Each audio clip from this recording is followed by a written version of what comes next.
Hello, എന്തുണ്ട് വിശേഷം? എല്ലാവരും സുഖമായിട്ടിരിക്കുന്നോ? അപ്പോൾ ദേ ഇത് സ്കൂൾ തുറക്കുന്നതിന് മുമ്പ് എടുത്തു വെച്ചൊരു വീഡിയോ ആണ്. എനിക്ക് തോന്നുന്നു കഴിഞ്ഞ സാറ്റർഡേയിലെ വീഡിയോ ആണെന്ന്. അപ്പോൾ ദേ നമ്മൾ രാവിലെ തന്നെ കുറച്ച് ചോറുണ്ടായിരുന്നു. അപ്പോൾ അതൊന്ന് തിളപ്പിച്ച് ഊറ്റാനായിട്ട് വെച്ചിട്ടുണ്ട്. പിന്നെ ഇന്നലെ മേലെ തട്ടൊക്കെ വൃത്തിയാക്കിയ സമയത്ത് എനിക്ക് എൻ്റെ റൈസ് കുക്കർ കിട്ടി. കുറേ നാളായിട്ട് ഞാൻ ഈ സാധനം യൂസ് ചെയ്യുന്നേ ഉണ്ടായില്ല കേട്ടോ. ഇടയ്ക്ക് ഇതൊന്ന് എടുത്ത് മേടിച്ചുകൊണ്ട് വന്ന സമയത്ത് ഒന്ന് യൂസ് ചെയ്ത് നോക്കിയപ്പം അതിനകത്ത് ചോറ് വെച്ചിട്ട് അധികം വേവ് കുറവ് പോലെ തോന്നി. ഞങ്ങൾക്കിവിടെ പൊതുവേ ചോറിന് കുറച്ചധികം വേവ് വേണം. അപ്പോൾ ഇതിനകത്ത് ചോറ് വേവാത്ത ഒരു ഫീലിംഗ് വന്നപ്പോൾ ഞാൻ അതിൻ്റെ ഉപയോഗം നിർത്തി. അത് മേലെ തട്ടിൻ്റെ പുറത്തെടുത്ത് വെച്ചേക്കായിരുന്നു. ഇന്നലെ വീണ്ടും ക്ലീൻ ചെയ്ത സമയത്ത് ഇതെൻ്റെ കണ്ണിൽ പെട്ടു. അപ്പോഴാണ് ഞാൻ കഴിഞ്ഞ ദിവസം ഒരു വീഡിയോ കണ്ടിട്ടുണ്ടായിരുന്നു.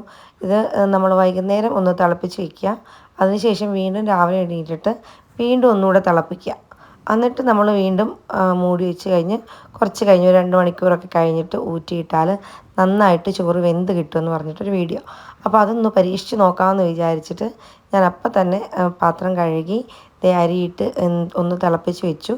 കാലത്ത് വീണ്ടും അത് തിളപ്പിച്ച് ഒന്നുകൂടെ ഒന്ന് മാറ്റി വയ്ക്കാമെന്ന് വിചാരിച്ച് തിളപ്പിക്കാൻ വെച്ചിട്ടുണ്ട്. അപ്പോൾ ഫ്രിഡ്ജിൽ ഞാൻ ഇന്നലെ വൈകിട്ട് കുറച്ച് ഗ്രീൻ പീസ് വേവിച്ച് വെച്ചിട്ടുണ്ടായിരുന്നു. അപ്പോൾ ഇന്ന് ഗ്രീൻ പീസ് കറി ഉണ്ടാക്കാം, അതുപോലെ റവ കൊണ്ട് ഒരപ്പം ഉണ്ടാക്കാമെന്ന് വിചാരിച്ചു.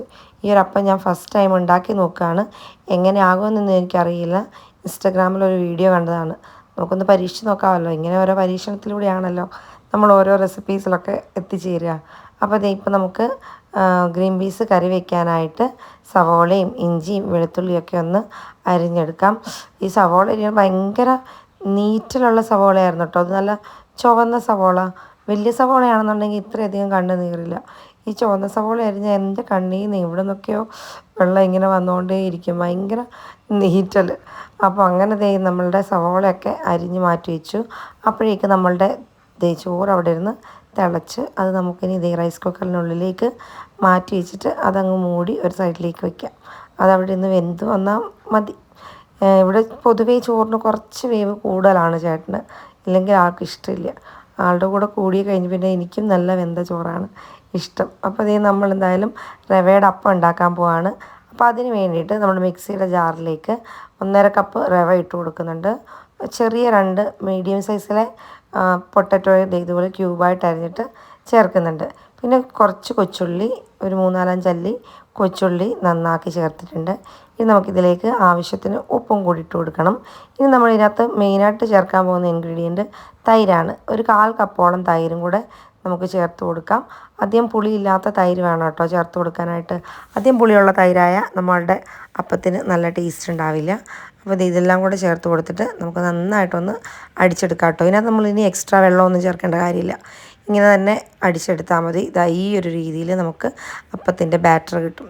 ഇനി അപ്പം തന്നെ ഞാൻ ആ മിക്സിയുടെ ജാറ് ഒന്ന് ജസ്റ്റ് ഒന്ന് കഴുകി വയ്ക്കുന്നുണ്ട്. അല്ലെങ്കിൽ അത് അവിടെ നിന്ന് ഉണങ്ങി പറ്റി പിടിച്ചതവിടെ ഇരിക്കും.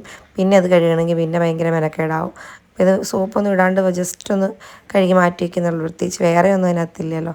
പിന്നെ ഇപ്പം ഗ്ലൗസ് ഇട്ടിട്ട് കഴുകാൻ എനിക്കൊരു മടി, അതുകൊണ്ട് ജസ്റ്റ് വെറുതെ ഒന്ന് കഴുകി അവിടെ മാറ്റി വയ്ക്കുന്നുണ്ട്. ഇനി നമുക്ക് അപ്പോൾ ഓരോന്നായിട്ട് ചുട്ടു തുടങ്ങി. ഇത് നമുക്ക് അടിച്ച് മാറ്റി വയ്ക്കേണ്ട കാര്യമൊന്നുമില്ല കേട്ടോ. അപ്പം തന്നെ നമുക്ക് വേഗം ചുട്ടെടുക്കാനായിട്ട് പറ്റുമേ. നിങ്ങൾ ഇതുപോലെ എന്നെപ്പോലെ പരീക്ഷിക്കാറുണ്ടോ? എന്തെങ്കിലും റെസിപ്പീസൊക്കെ ഇൻസ്റ്റാഗ്രാമിൽ കാണുകയാണെന്നുണ്ടെങ്കിൽ ഞാനങ്ങനെ കേട്ടോ.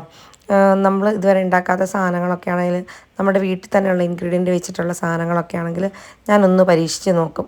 ചിലതൊക്കെ നല്ല രീതിയിൽ കിട്ടും, ചിലതൊക്കെ അട്ടർ ഫ്ലോപ്പുമായി പോകാറുണ്ട്. അങ്ങനെ ആരെങ്കിലും ഉണ്ടെന്നുണ്ടെങ്കിൽ ഒന്ന് കമൻറ്റ് ചെയ്തോളൂ. അപ്പോൾ നമുക്ക് ഗ്രീൻ പീസ് കറി വയ്ക്കാനായിട്ട് വെളിച്ചെണ്ണ ഒഴിച്ച് കൊടുത്തിട്ട് അതിലേക്ക് കറിവേപ്പിലയും ഇഞ്ചിയും വെളുത്തുള്ളിയും സവോളയൊക്കെ അരിഞ്ഞത് ചേർത്ത് കൊടുത്തിട്ടുണ്ട്. പിന്നെ നമുക്കിനി ഇതിലേക്ക് മസാലകൾ ഇട്ട് കൊടുക്കണം. മസാലകൾ മഞ്ഞൾപ്പൊടി, മുളക് പൊടി, മല്ലിപ്പൊടി, കുറച്ച് ഗരം മസാല നമ്മളുടെ ആവശ്യത്തിനനുസരിച്ച് എരിവിനൊക്കെ അനുസരിച്ച് ഇട്ട് കൊടുക്കുക കേട്ടോ.